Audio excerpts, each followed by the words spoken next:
in my time in the gym up to becoming world's strongest man, I've come up with a handful of things that really grind my gears. Now, when I went to make this video, there was more than I thought. There's 11 in total, and number 11 is my number one pet peeve. Now, this is to do with the gym culture, competing, strength sports, strongman.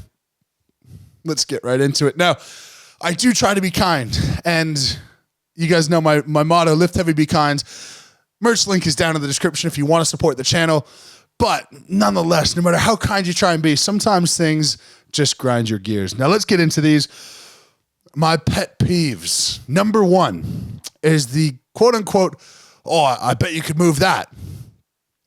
I hate when I am at home or at work or relaxing and somebody talks about my size, assuming as though I could move anything. Now, it's not really a huge pet peeve, but no, I can't move that. I can move basically what everyone else can move plus 50%.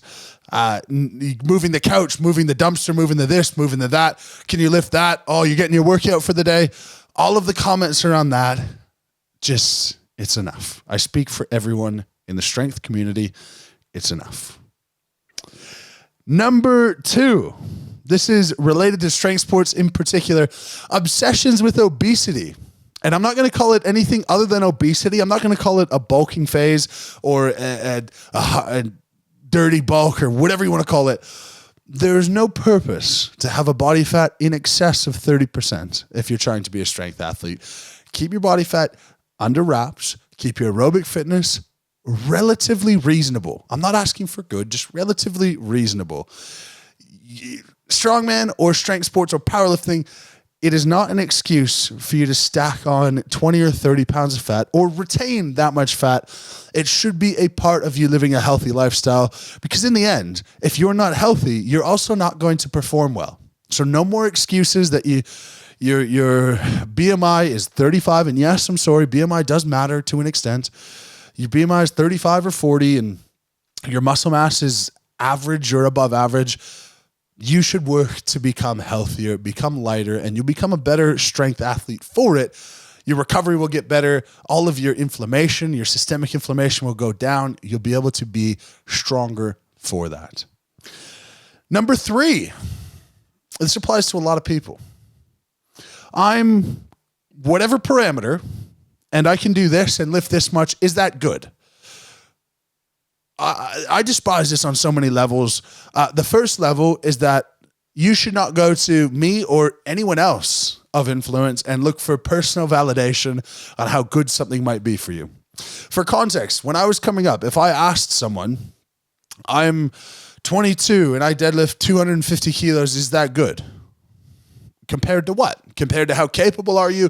How much is your genetic potential? How far are you looking to go? How hard have you trained? How dedicated have you been to get to that point? Your goal should be related exclusively to yourself and what you're capable of. And if you're putting in consistent effort and you're consistently working hard towards the same goal and you start to achieve some of those goals, that's what you should be proud of. Give no mind at all to what weight other people can do or what some person who you've never met before, how proud they might be of this weight that you can do. You and your progress is something to be proud of in and of itself. The second bit of this that sort of grinds my gears is that parameters to me don't matter. If you're 21 and you hit a PB and I did this as a 21-year-old, well, if you've been training since you were 11, you've spent 10 years up to that point, and maybe someone else started strength training at 20 or 21 themselves. So it's sort of arbitrary unless you put some sort of parameter on what your training age is. Because if you worked for 10 years to hit a goal of a 100 kilo deadlift, that's not very good if you're a full-size man.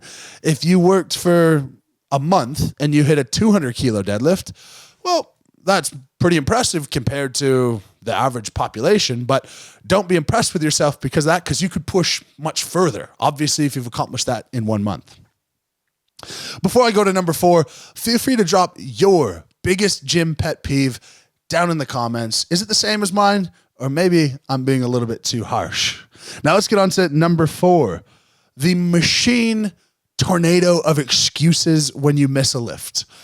If you miss a lift, It's 95% of the time because you're not strong enough, 5% of the time because you misgrooved it, and 0% of the time will any other excuse make it as though you could lift it. Let's say you do a deadlift and you get it to your knee and you fail. Don't be the person who says, oh, well, I didn't sleep and I tweaked my hamstring a month ago and I just didn't eat enough today, and on and on and on and on. As true as those things might be, get them right. If you didn't get them right, then you don't deserve to lift because you weren't strong enough on that day. Simple as that. Work harder, be more disciplined, and hit the lift the next time. There's also the RPE squad who will argue a 7 RP because it was very easy up to the middle of my thigh, and then the lockout was very difficult, obviously.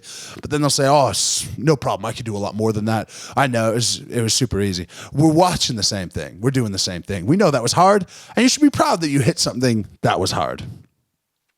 Pet peeve number 5. This is a big powerlifting pet peeve, and it creeps into strongman as well. The obsession with calibrated equipment. There is no such thing as calibrated equipment in strongman, and in powerlifting, it is not imperative. There are very few circumstances where calibrated equipment are going to be useful for you.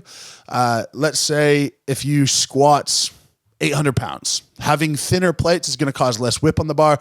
That matters a lot.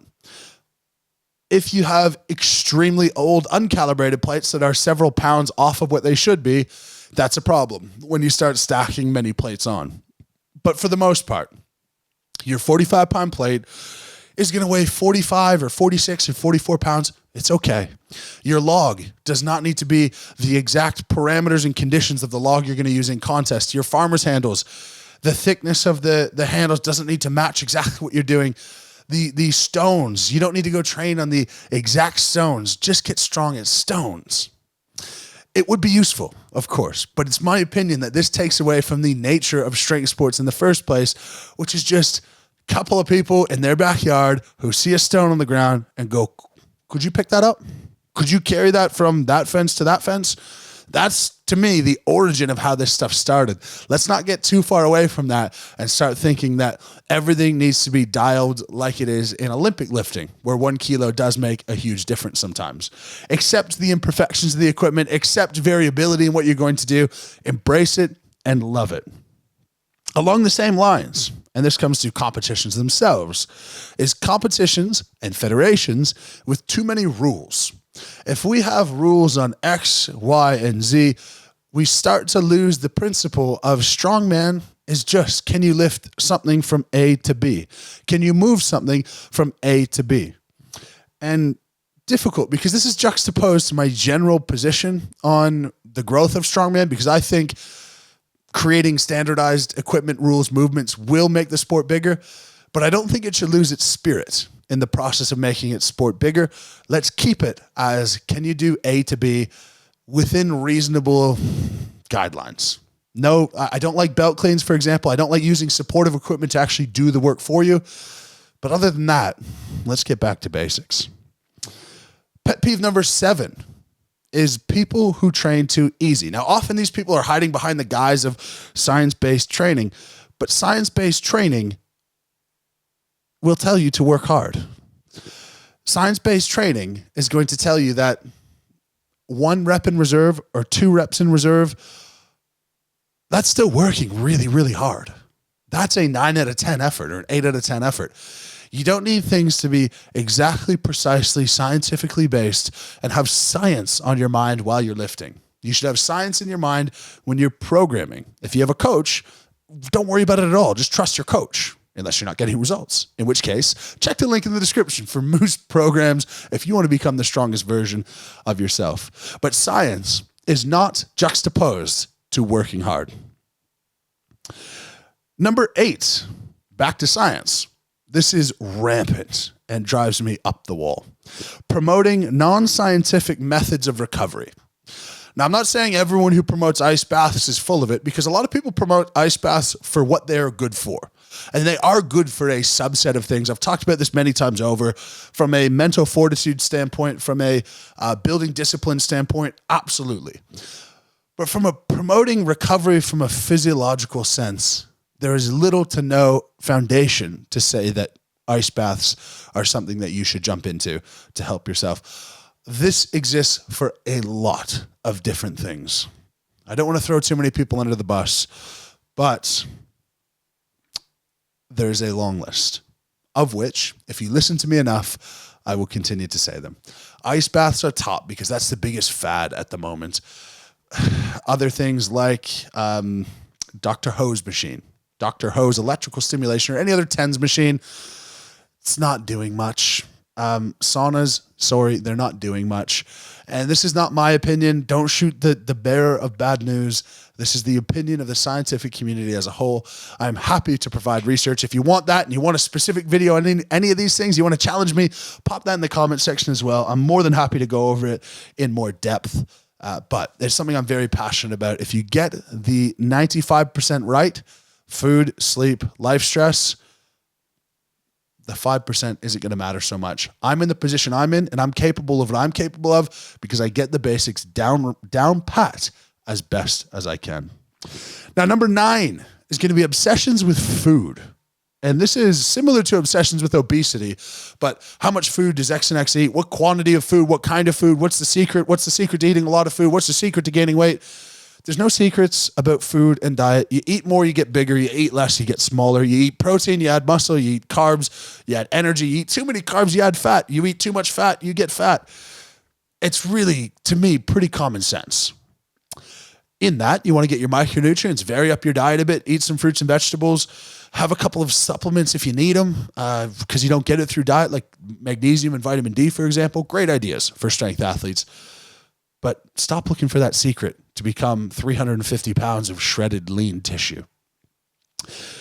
Number 10, we're getting towards the end here. Number 10 is generating a personal record, or worse, a world record at all costs, other than lifting more weights. You do not get a personal record for a new deadlift double PB on a new bar on a Sunday. You do not get a world record. Well, you sort of do, but you don't really earn a world record by going in some small unknown federation, deadlifting 70 kilos less than the record in the other federation. But since it's a different federation, it's now a world record under new standards, blah, blah.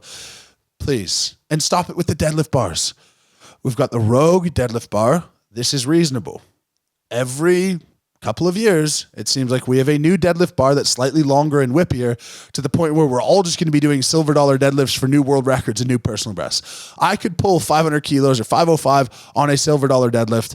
It doesn't count. Rogue deadlift bar, this is our standard. To me, that is the standard. After that, it's too much. We're talking variations. You also don't get a new personal record for different life circumstances apart from post-injury PBs. I do have reverence for that because it is really hard to come back from.